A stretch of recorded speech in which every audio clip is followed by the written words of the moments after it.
Evening with a Legend is a series of presentations exclusive to legends of the famous 24 Hours of Le Mans, giving us an opportunity to bring a piece of Le Mans to you.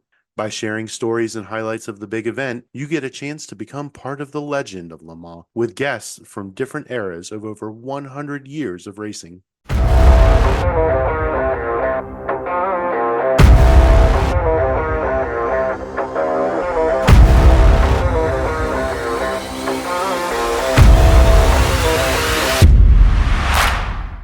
Tonight, we have an opportunity to bring a piece of Le Mans to you, sharing in the legend of Le Mans with guests from different eras of over 100 years of racing. And as your host, I'm delighted to introduce Lynn St. James, who's had an illustrious career and is one of the most successful female race car drivers in history. She would take home titles in races like the 12 Hours of Sebring, the 24 Hours of Rolex, and the 24 Hours of the Nürburgring. And during that time, she would attempt the 24 Hours of Le Mans twice at a pivotal time in Le Mans history. Later, in 1992, the mold wasn't just broken, it was shattered. And at the age of 45, proving that neither gender nor age in motorsports matters, she entered the Indianapolis 500 and earned the title of Rookie of the Year. And she's here tonight to share her Le Mans journey with you. And with that, I'm Crew Chief Eric from the Motoring Podcast Network, welcoming everyone to this evening with a legend. So, Lynn, welcome to the show. Well, thank you very much. And I'm coming to you from Indianapolis, so from another historical race in the history of motorsports. But it's great to be here and to talk about Le Mans. To catch up on all the things I described in the introduction, if you don't know about Lynn's epic journey in motorsports, you can actually return to Break Fix episode number 142, which was released on September the 6th of 2022, so you can get caught up. But we're going to jump forward to 1989. So Lynn, talk us through your road to Le Mans. You were known for having year-by-year contracts. So how did you strike a deal for a seat at Le Mans? It wasn't easy. It was like a dream. If someday I thought if I could even just go to Le Mans and then obviously race at Le Mans. And it really wasn't part of my Ford deal at all. So in other words, I was under contract in 1988 and a few years before that, obviously. But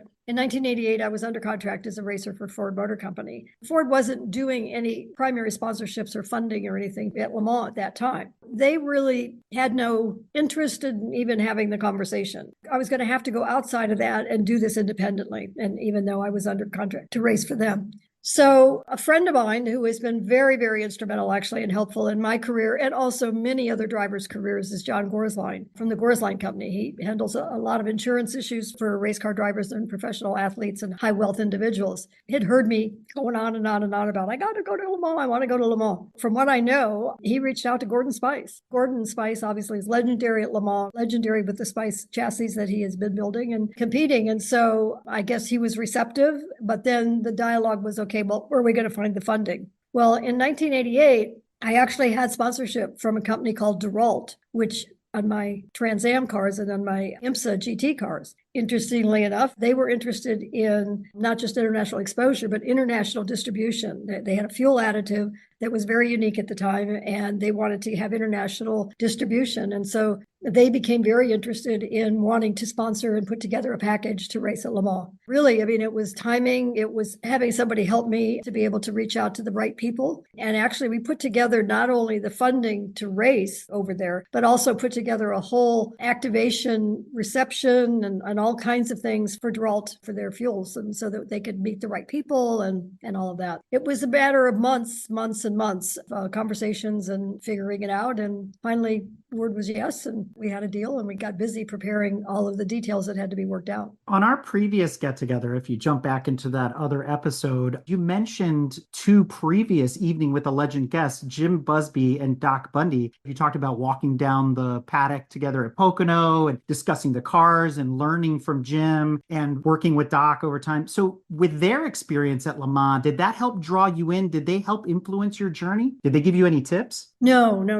I never had a conversation with either of them about that, but knowing them and knowing Hulbert and Derek Bell, and I mean, I knew these drivers that raced at Le Mans. I mean, I followed racing as much as I did it, you know what I mean? And so I was very aware of Le Mans, and I studied and read everything. I mean, it was just interesting. Some drivers really that went there didn't like it all that much. I mean, it wasn't always on their, but it was also, if you are a professional race car driver, whether you're Formula One, whether you're IndyCar, whether you're sports cars, Le Mans on your radar. I mean, Le Mans is one of those races that at some point in time, you definitely want to do. And in fact, if you're an engineer, if you're a crew chief, if you're a team owner, I mean, it is one of those iconic races that I think everybody wants to do and everybody wants to go to, even as a fan. I didn't need any encouragement. I just needed the access. And then I needed to find the financial support. And I mean, the timing turned out to be ideal, obviously, coming off of having success at Daytona in 87. And I mean, my endurance racing career was starting to gain, respectability at Sebring, at Daytona, at Watkins Glen. And so when you're known to be a good endurance racer and a good teammate in an endurance race, then that helps when you are then talking to people on the other side of the pond about this opportunity. So I didn't really get any tips about the driving that I recall. No, the best advice I got was literally from Gordon and Ray when I got over there. I mean, they were incredibly helpful. I had some friends, John Meekum, who had been a successful team owner at Indy, and we had become very dear friends in the 80s. He actually came over, and there was like this positive energy in a circle around me that just really helped. I am such a good listener, and I wean information from people even when they don't know that they're actually giving me advice. So, it's just the way I operate. I mean, I'm always hungry for something that I can put into my bag of knowledge. If I don't have it personally, then how can I get it from somebody else? Your story parallels a lot of other American drivers going to Le Mans during this period. They're sort of like drinking from the fire hose. First time there, I learned the track on my first out lap during practice, or I'm in a new car on a new track. So what was it like going to Le Mans? Did you have this sort of idea or illusion in your head or fantasy of what it was going to be like? Did that glass ceiling break when you got there? What was that initial experience like? Let's face it, we saw the movie, right? And we didn't have simulators and all of the visuals that are available now. First of all, it helped that I had prototype experience, that I'd raced with the Ford Argo prototype in 84, and that I had the prototype, the GTP cars. So I had some downforce, high-speed experience. But this is a long course. The other good news was that I went over there early because we had to do a lot of activation for DeRault fuel, so we had these parties and things and meetings that had been set up. And so I did do a little bit of driving and talking to the drivers that I knew when I got over there. Brian Redmond is like an encyclopedia. I recall, I think I actually got some laps in a rental car because I remember the Porsche curves was really hard for me. And before I ever even got in the race car, and to just get the timing, I'm a rhythm driver. I really look for a rhythm in a racetrack. And Le Mans is a little tough because you've got two racetracks. You've got the backside where you've got the long straightaway, obviously before the chicanes, and you have more of the high speed corners until you get to the kink at the end of the straightaway. And then you've got a real series of corners. So there's almost like two different racetracks to me from a rhythm standpoint. And I had a hard time with Indianapolis corner and Porsche curves. So I just broke it down bit by bit. And when I was struggling, I would talk to any of the drivers that I knew and I knew, unfortunately, a number of drivers that were my contemporaries, I'm going to call them. They were American and they knew who the hell I was. And I would just pick their brains. You talked about getting there the first time, getting oriented with the track, but what was it like culturally at Le Mans, being not the first, but one of very few, especially American women to grace Le Mans? What was that like? Were you met with any sort of opposition? Well, it's funny because my first time out of the country was actually when I raced the 24 Hours of Nürburgring, which was a decade earlier. I did get a lot of strange, resistance maybe. I mean, they called me an Amazon woman when they were interviewing me. And I did get a real sense of cultural resistance and discrimination about nobody would really believe that I was doing what I was doing. But that was 10 years before that. That was in Germany. In France, I didn't really get that sense of an attitude about it. In the 80s, we're talking a whole decade later, the 80s where things were starting to open up a little bit, even in France. The only comparison I could make, the first time I went to the Indianapolis 500 in 1992 as a driver, the best way I describe that is it was like Christmas every day. Because every day I'd go to that track and I'm like, I am at Indianapolis Motor Speedway as a race car driver because I'd come there as a fan, but now I'm there as a race car driver. At Le Mans, when I was there and I hadn't done Indy yet, this was like the highlight. This was like the top of the mountain. I am at the 24 Hours of Le Mans as a race car driver. I'm not here as a tourist or as a fan or as a spectator. My feet were on the ground, but I had this sort of elevated, my sensories were just absolutely at the very top. which means that if there was probably a lot of stuff going on that I was probably pretty oblivious to it. I was just so proud to be there and then so determined to learn that course and drive well. I just let a lot of stuff probably roll off me. I tend to operate that way. When I'm doing something that I really want to do and I really am committed to doing it really well, I stay so focused. I only allow things in that are going to contribute to that success. The other stuff, sometimes I don't even hear it. It's like, if you don't have anything positive to say, or you don't have anything you want to say to help me, just get out of my face, get away from me. Well, we'll put a pin in that and come back to that, because this theme continues throughout your career and then your subsequent career after that. Let's go back to 1989, because it's a special year. And you actually alluded to this, because it was the last of, quote unquote, the good old days, meaning pre-chicane, pre-reconstruction of the pits, pre-new pit lane, all those kinds of things. Why is that important to Le Mans history, 1989? I didn't know that it was all going to change. I mean, I was just there experiencing it like watching the movie. And I mean, it was everything authentically the way you'd always seen it. I think the thing that was the most appalling to me was when we would come down pit lane, is how many people were in pit lane. I was used to racing over here in the US where, I mean, you were restricted. There were a certain number of people allowed over the wall.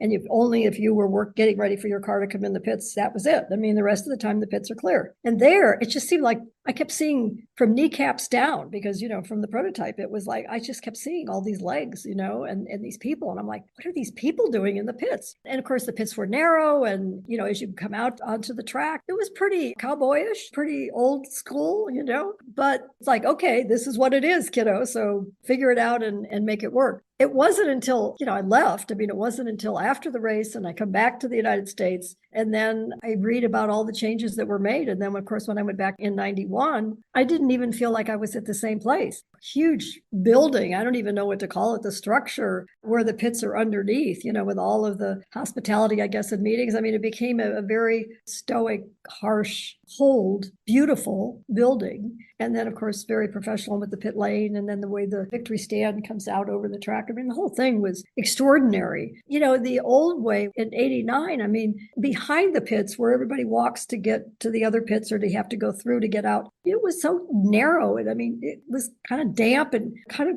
smelly. And I mean, it was like being in the locker room, but it was fantastic. I mean, none of that is a complaint, but I didn't understand it until after the fact. I was really experiencing something I would know it, or that I would never be able to experience again, because it was changed. What's also important about that time is Le Mans was still carrying the tradition of being one of the fastest tracks on the planet outside of maybe the Nürburgring in terms of full length straightaways. And you were no stranger to doing 200 plus mile an hour at this point, but speeds down the Mulsanne in excess of 230 miles an hour. So what was that like in the Ford powered Spice GTP? I mean, you're in this, it's a brand new car to you. So walk us through that. It was a brand new car, you're right, but the car worked. It wasn't wandering, I mean, it was actually set up really well. I'm sort of numb to the numbers of speed. I feel like it's all relevant and it's just, you're always trying to go as fast as you can. And yet I remember talking to Hurley Haywood in particular, saying to me, yeah, but what if a tire goes when you're going 230 miles? I said, Hurley, why are you thinking about that? I mean, it's like,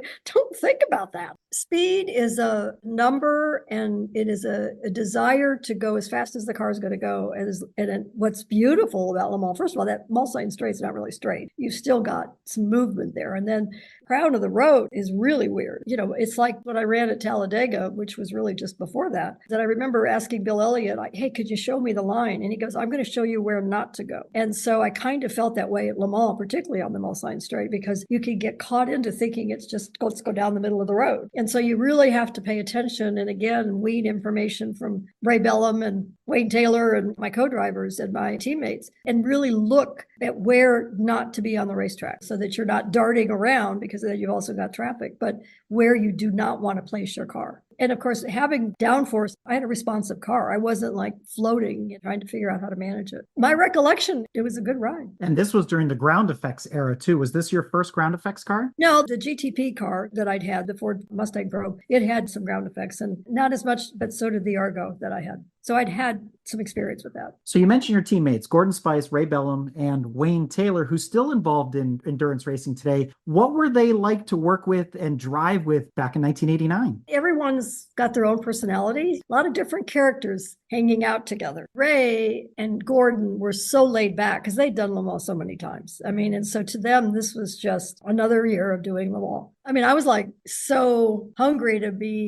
contribute and be on the track and all. I mean, they kept, you go out, you go out. I got a lot of seat time. And of course, didn't know until it was over that Gordon had decided to retire. I mean, after that race, unfortunately, the engine went and we broke, I think, 16 hours in, but he had already decided that he was going to retire. He was very helpful, but at the same time, just very laid back. It's hard to explain, but I've not been around racers that were that sort of casual about everything. Wayne, on the other hand, I'm not sure if this was the first time Wayne had done Le Mans. I haven't talked to him about that, so I don't recall because he seemed pretty wired. I remember the one challenge that he had, and I got a kick out of this because he's a little guy. One of the tests that we all had to do was to be able to take the bonnet off for having access. Now that's at the back of the car because that's a big, big piece. And so we all had to be able to unlatch it and do it if we needed to have access to get to where the engine was. The other guys were pretty big, so they were able to do it, no problem. And Wayne was struggling. And I'm thinking, holy crap, if he's struggling, what am I going to do?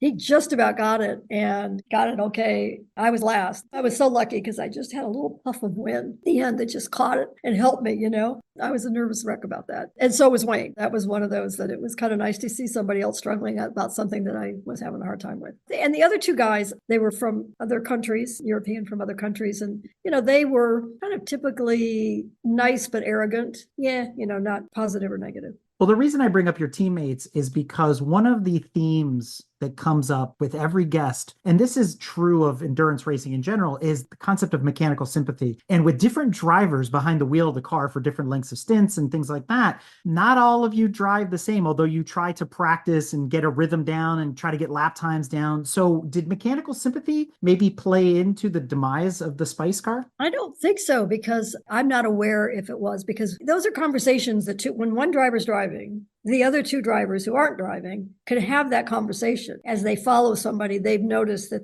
something has now been abused or is not functioning very well and could have been abused. So that conversation usually happens from the two drivers that are out of the cockpit while the other driver's in the cockpit. And I don't recall that conversation having it with Ray or Gordon. And the other car, even though we were all teammates, when it came to the race, I mean, it was kind of like two independent programs because the crews, they help each other, but they were really assigned and kept to the car that they were running. So as we close out 89, one of the other big themes about driving at Le Mans is how variable it can be. And there's the sentiment that Le Mans chooses its winner, right? If you believe in that sort of superstition, but the weather is a big to-do. Like you said, the crown of the road, the cars, all the different tires, the different drivers. So when you put all that together, when you walked away from Le Mans at the end of 89, what did you feel was the most challenging part of driving the 24? Really, the most challenging was accepting that we didn't, because the car was running so well the majority of the time. And it didn't just blow up. I wasn't in the car. I think Ray was in the car because the car is still running. So I was trying to catch up. Okay, I had probably just rested, and because I went over to Gordon and I'm like, okay, and then he goes, we're done. And I'm like, what do you mean we're done? He said, the engine's gone down, and I don't even know what actually had broke, but I mean, it was just, we're done. And I think the most challenging was accepting that and walking away feeling fantastic because I'd raced Le Mans, but at the same time, the air's out of the balloon of, oh my God, we didn't make it to the end when we made it so far. And the only other time, and I had a very similar at Sebring when I was in a 935, it's the first time I'd raced a 935 turbo, and just the turbo went, but the engine was still running. And I'm out there, and I remember Jim Bell was my crew chief, and he's on the radio, and he goes, Lynn, bring it in. We're done. I'm like, what do you mean we're done? The car's still running. Fix it. You've got to be able to find a way to fix it. Accepting defeat, particularly when the car is still mechanically running, even though it may not be mechanically sound enough to continue in an endurance race, accepting defeat was one of the hardest things. It's really hard. It's hard to walk away after everything going so well, after all the fulfillment of a dream and all the excitement. You don't want to have a bad taste in your mouth at the end. At the same time, that's just the hardest, is dealing with that and trying to go back to, oh yeah, but we did this, and oh yeah, but we did that, so it was that defeat. That segues us right into 1991. And to quote you from the last time we got together, it's the one you don't like to talk about. And for very good reason. So let's set the stage for those that don't know. You return with an all-pink Spice GTP car at this point, Ford-powered, but this time it's an all-female team. And you partnered with Desiree Wilson and Kathy Mueller. Talk about this return to Le Mans. As we mentioned before, Le Mans had changed suddenly. You get there, brand new buildings, brand new pit. They've got chicanes on the Mulsanne. It's like a reboot. So walk us through 1991 and the return. Everything was interesting before we even got there. So, I mean, it was intriguing. Yes, pink car, all female, Spice, Cosworth. So that was the good part. I got to go to Japan. I'd never been to Japan. So I got to go to Tokyo. That's where they made the announcement. So there was this woman, Tamika was her first name. She had put the deal together. And so there were a lot of things quoted, said, written down. There were a lot of statements made about this effort. And I knew Desiree. So I was like, this will be perfect. Really fantastic. So it was going to be Desiree, myself, and Tamika. So then we go to this racetrack in Japan, not Suzuki. It was one that I'd never heard of. It's actually a beautiful racetrack too. I mean, it was stunning. And so the car was there. We were going to just test, all get acclimated to the car and to the team. And everything was wrong. Car barely ran. We were having incredible troubles. It became very obvious that everything that was said and presented was not necessarily happening, wasn't necessarily real. But, you want to be optimistic and you want this to work. So, our radar was up like, I don't know about this. I hope it works out. So this was months in advance of going to Le Mans when we went to Japan. So we show up at Le Mans. Now I see at least all of the, oh my God, this is all different, and I see all this part of it. But it was a different crew than that were with the car in Japan. The car was a disaster. I mean, the car was not prepared for Le Mans. They had said it had raced in some other race, whatever it was still had the setup for that race as opposed to being set up for Le Mans. And I just remember, since the most recent person had been to Le Mans, I took the car out first. I mean, I wasn't at race speed at all. At the end of the Mulsanne Straight, I went for the brakes and the brake pedal fell off. I mean, the pedal just fell off. It was rattling down on the floor. And I was livid on the radio. And of course, the entire crew were all Japanese. Nobody spoke English. And so they're like rattling. And finally, Desiree gets on the radio. Lynn, you have a problem with the brake? I said, expletive, the brake pedal fell off. I said, I will try to get it back to the pits. So I got back. And I mean, that is what the start of our first out there. There were some crew guys and team members from another Spice team who had worked with me when I was with the Spice 2 years ago, and they came over and tried to help. And they told us everything is wrong with that car. The suspension is wrong. The shocks are wrong. Everything. They let us know. We would help you if we could, but we can't because that car is so off and so wrong. And then the ACO or the Le Mans people would not approve Tamika's license. So now she's being told she can't get in the car. So now we only have two drivers. And so that's when it was really mostly Desiree put our heads together trying to figure out who could we get to replace Tamika. And that's what we called Kathy Mueller. And so Kathy Mueller, because she lives in Europe, so she was able to come out and join the team so that we could still fulfill. There were all kinds of conversations that they weren't even going to let us on the track and that they weren't even going to let us run. Desiree's husband was there, Alan, and he was, everybody was just, it was total chaos.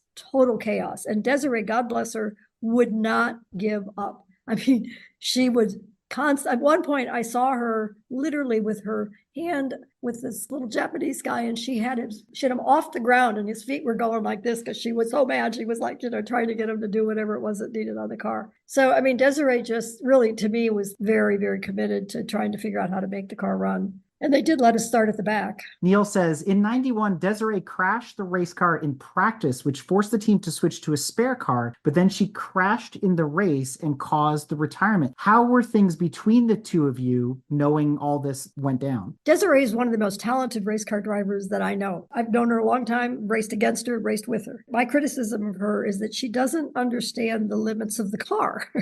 She drives the car like it's perfect and she's going to drive the wheels off of it and doesn't understand sometimes the car's just not ready to do all that. She was so dedicated to make this thing work. I do not at all criticize or angry. I mean, I think it's amazing that she did as much driving and she tried to get as much out of the car as she did, because I mean, we were definitely behind the eight ball the whole weekend. I just say God bless her for working so hard. It was just everything that could go wrong went wrong. And that's when you just have a really bad pit in your stomach of saying, this is not the way you want to race at all. And you certainly don't want to race an endurance race this way when the car is volatile and not mechanically sound. I could go on and on about it. I don't even remember all the details. As I said, it's one that I have practically tried to erase. On paper, yes, I was there. It is not one of the better races in my entire racing career. No, but there's a point to us bringing it up. And it's part of one of your quotes, which is there are more failures failures than successes in motorsports. And so I think 1991 was a learning experience for you. So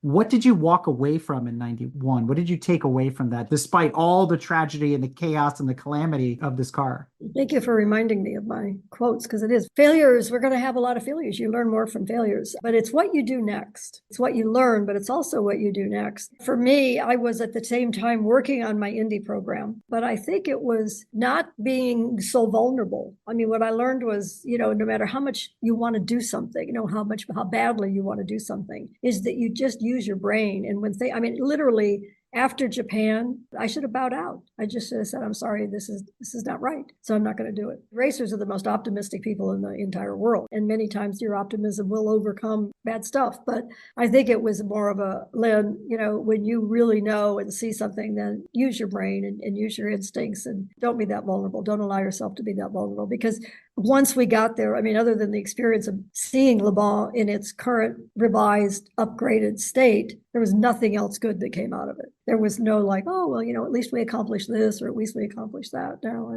so I think it's just learn to trust your instincts and don't be vulnerable. Don't just allow somebody to pull the wool over your eyes. Looking back at 1991 from a different trajectory, it was also a revolutionary year at Le Mans, not just because of the course design, but there was a car that graced the stage that has really never been reproduced ever again. And this is the infamous Mazda 787B quad rotor GTP car. What was that like? What were your thoughts seeing this basically one of a kind LMP car out on track? That was cool. It was killing our ears. It was exciting. I'd forgotten about that, to be honest. I had actually raced an RX-7 at the 24 Hours of Daytona many years before, like a decade, I think, before. And so to see that sort of one-off have success. This is why we do always want to be optimistic, because even the things that you think aren't going to work, sometimes can work. It was ear-piercing. It really was. It was a beautiful demonstration of a commitment. And that's where you come to that thought that you brought up earlier, is that somehow the universe decides who's going to win a race. That's how it happened. I think that their hard work, their preparation,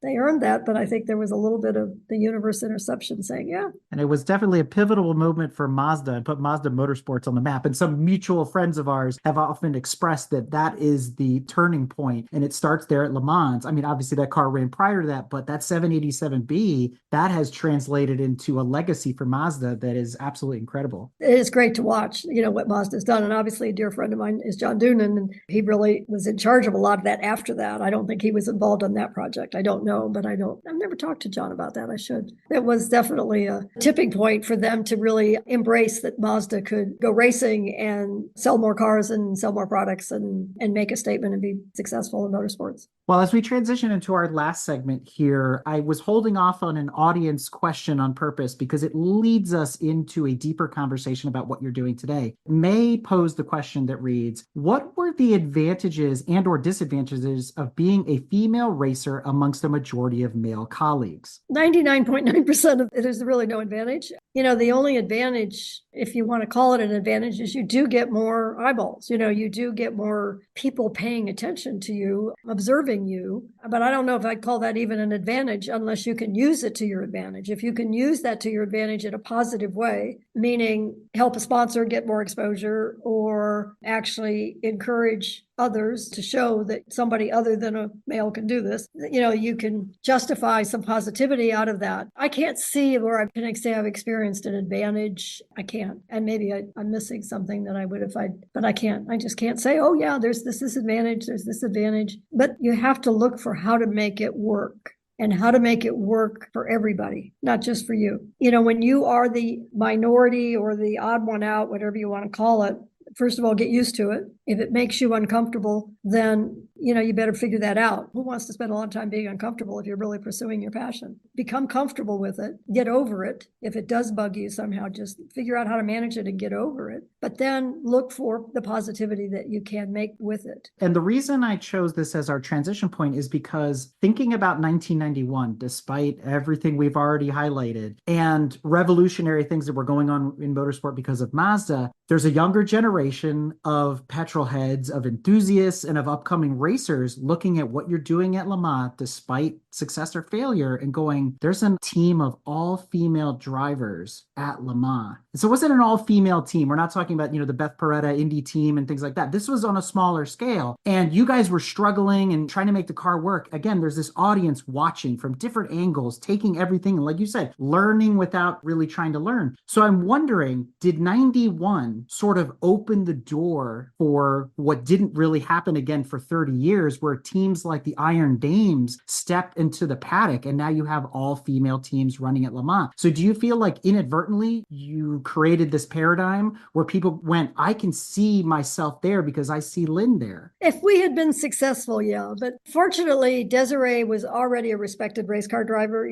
so nobody put, oh my God, the girls, they can't drive a freaking car, so we didn't have to deal with that because I was a respected race car driver. Kathy Mueller, when, she was a respected race car driver. So the three of us were there carrying something that we just made the best effort. So the racers, the real people in the sport, I think looked at it as, God, those gals tried. If you talk to some of the crew that were around, I thought we just never gave up, and I think there was some respect that gets earned when you approach it that way. If I ever tried to figure out what the outside is thinking, meaning the fans and the media and the people that I haven't had this opportunity to have a conversation with, I would go crazy trying to figure out what people are thinking. And so I don't know. I'm sure what you said, there's some people that looked at it. I've talked to Deborah Mayer, but I don't even think she knew that we did that. I would be very surprised that she knew that even existed. I don't want to get ahead of us to say that opened up the eyes for others, and because it would be too easy to criticize. It'd be too easy to say, well, they couldn't do it. They didn't do it. They didn't get it done. And unless people are motivated by what didn't happen, that they're going to prove that it can. And I don't know. It's out of my league of understanding. But it did open the doors for WIMNA, Women in Motorsports North America, which is an organization that you co-founded a couple of years back. And your charter is to help to prepare more women in all sorts of positions, not just driving, to become part of, let's just say in this context, the Le Mans story. So tell us a little bit about WIMNA and what you're working on. Yeah, but wait a minute. To prepare them to never, ever get yourself in a position to do that. Be smarter and better so you never get yourself into that position. If anything, maybe that did have a lasting, don't people. Anyway, so go ahead. Sorry. Tell our audience who may not be familiar with WIMNA what it's all about, what you're working on, progress you've made in the last couple of years. WIMNA is Women in Motorsports North America, and we are a not-for-profit that I founded with Beth Peretta and about 40 other people in the industry in motorsports. And it is about celebrating and elevating and encouraging more women to pursue a career in motorsports and then to also be successful in motorsports, because the more successful, then the more motorsports will grow. And, we're still figuring out all the ways that we can do that. And we can't do it all. Part of our goal and mission is to encourage others to actually reach out and do things that they can do. So you have the PNC Ganassi, they have a scholarship program every year that PNC sponsors for engineering. I was just supporting them. Michelle Della Penna, she had 27 high school girls after applying, and they had 50 apply in high schools all over the, central Indiana, come out to the track for 3 days and learn about all the different careers. So we're doing many different things, but our main pillar is to be educational. And we do that through our Women with Drive Summit. This year will be the 4th year that we're doing the summit, and it's taking place in Indianapolis in December 9, 10, and 11. So spending a couple of days networking, yes, but also doing a deeper dive into the challenges and the successes of what women have experienced in the sport so that everybody could do it better. Racing is always about doing it better, right? Making it go better, making it faster, make it last faster. So we're really just networking. We're expanding the knowledge base, and we are capturing the knowledge base of people that are out there that are wanting to be in the sport, who are in the sport and want to help others. It's a really exciting time. I mean, I've made some efforts in the past decades. I can only say that the timing is right. Everybody in the industry, racetracks, sanctioning bodies, race teams, sponsors, everybody is reaching out and saying, what can we do? Or this is what we'd like to do. Help us do it. The time is now. And it's been really exciting just to see it get traction that's what WIMNA is about. Well, Neil writes, which up-and-coming female drivers are you most excited about right now? Well, there's a long list, actually. If you're paying any attention, know that Kaylee Bryson just won a USAC Silver Crown race last weekend, made history. Taylor Ferns is also running in that series, and I've been working with her. Mia Lovell, there's Hannah Greenmeyer, there's Hannah Grissom, who I've been trying to help over the years. I mean, there's so many that are doing really well. I'm so encouraged that we're going to have some race winners out there. I mean, and that's what I mean. Jamie Chadwick obviously stood on the podium in an Indy Next race recently. Chloe Chambers has really been improving and doing really well. So, I mean, there's just quite a few. So if one of the younger lady drivers came up to you and say, Lynn, I heard you raced at Le Mans. What do you say to them? Get as much road racing and endurance racing experience. I'll give you an example. This series that I am not familiar with, I haven't gone to one, but they're like 8 hours long, and they have like 2 or 3 races over the course of a race weekend. It's kind of more grassroots, but at the same time, it's pretty well prepared cars. Do a lot of those so that you get a lot of time in the car, and you're dealing with different co-drivers, and you're dealing with different racing conditions. Endurance racing is how you prepare to go to Le Mans, to be a good endurance driver.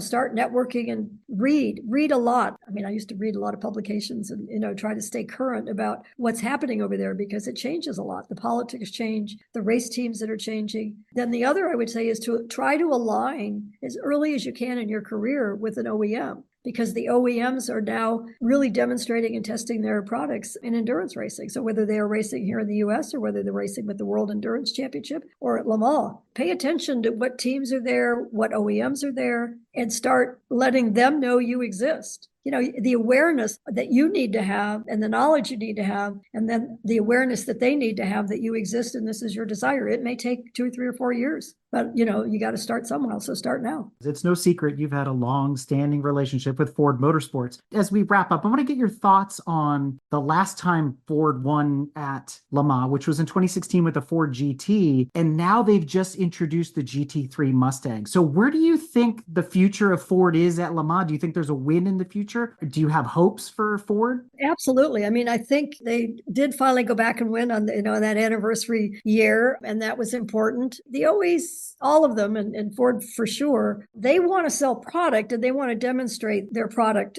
in racing, prove it in racing, so that people then want to buy it. People are smart. And at some point, if your race car is so exotic and so over the top in technology, it doesn't relate to the actual street car, they get excited about it, but they're not necessarily going to want to buy the product, I don't think, because they're going to go to the races and they're going to buy tickets and they're going to cheer for you. And they may buy the t-shirts and the hat and all the other stuff and become, Ford race fans. And they might buy a Ford product because of that, but more than likely, they'll be a lot more likely to buy a Ford product if they see a car very similar to the kind of car that they could buy out there racing and successfully racing. So, I mean, I saw they raced at Laguna Seca, and, they're not out of the box. They're not winning yet, but they're definitely showing that they can be competitive. Ford is kind of stepping down, I think you would call it, or back a little bit, and racing more of the relatable product, relatable to the types of the cars they're selling. And so Mazda's proven that beautifully. Porsche's proving that all the time. I mean, their race cars are still real race cars, but they can translate much closer to what you would buy to take out on the street. In all this time that's passed, you were in the heyday of the GTP class. It has come full circle again as of last year.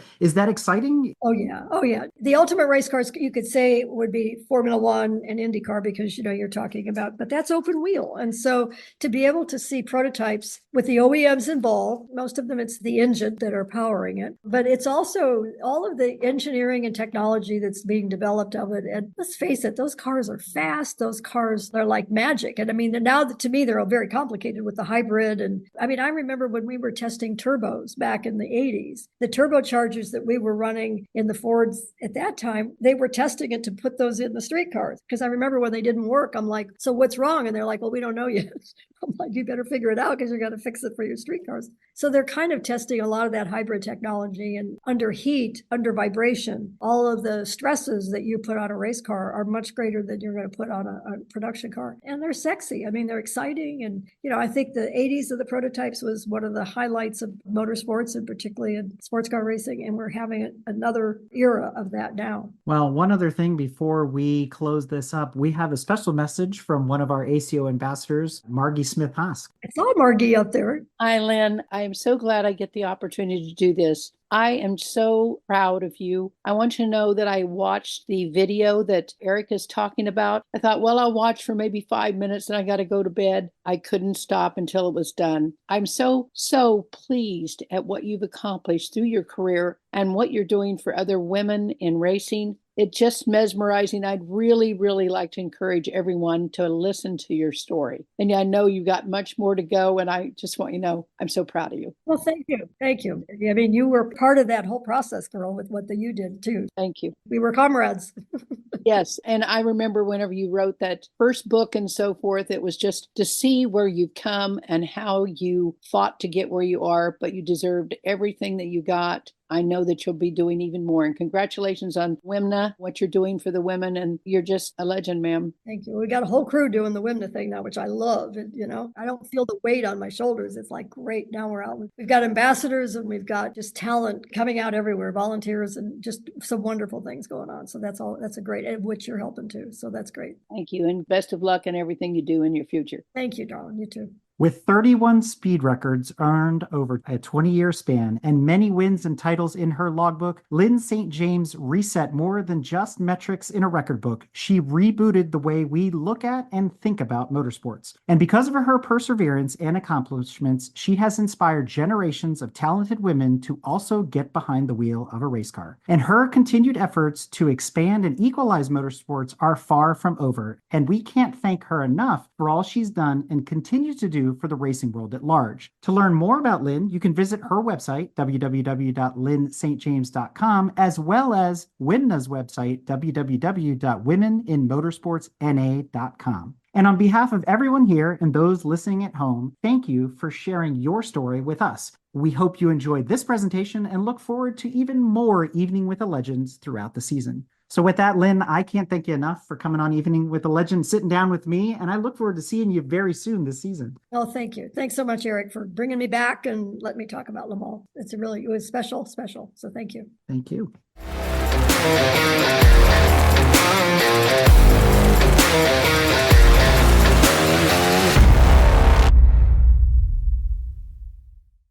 This episode has been brought to you by the Automobile Club of the West and the ACO USA.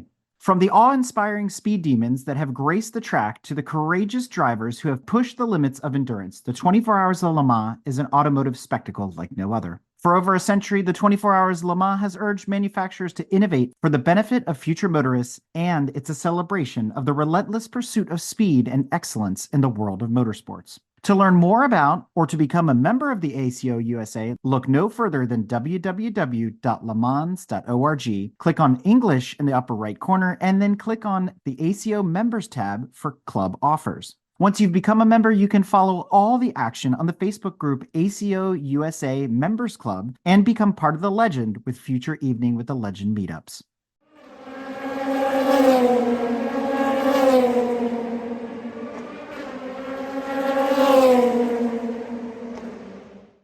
This episode has been brought to you by Grand Touring Motorsports as part of our Motoring Podcast Network. For more episodes like this, tune in each week for more exciting and educational content from organizations like the Exotic Car Marketplace, the Motoring Historian, Break Fix, and many others. If you'd like to support Grand Touring Motorsports and the Motoring Podcast Network, sign up for one of our many sponsorship tiers at www.patreon.com/GT Motorsports. Please note that the content, opinions, and materials presented and expressed in this episode are those of its creator, and this episode has been published with their consent. If you have any inquiries about this program, please contact the creators of this episode via email or social media as mentioned in the episode.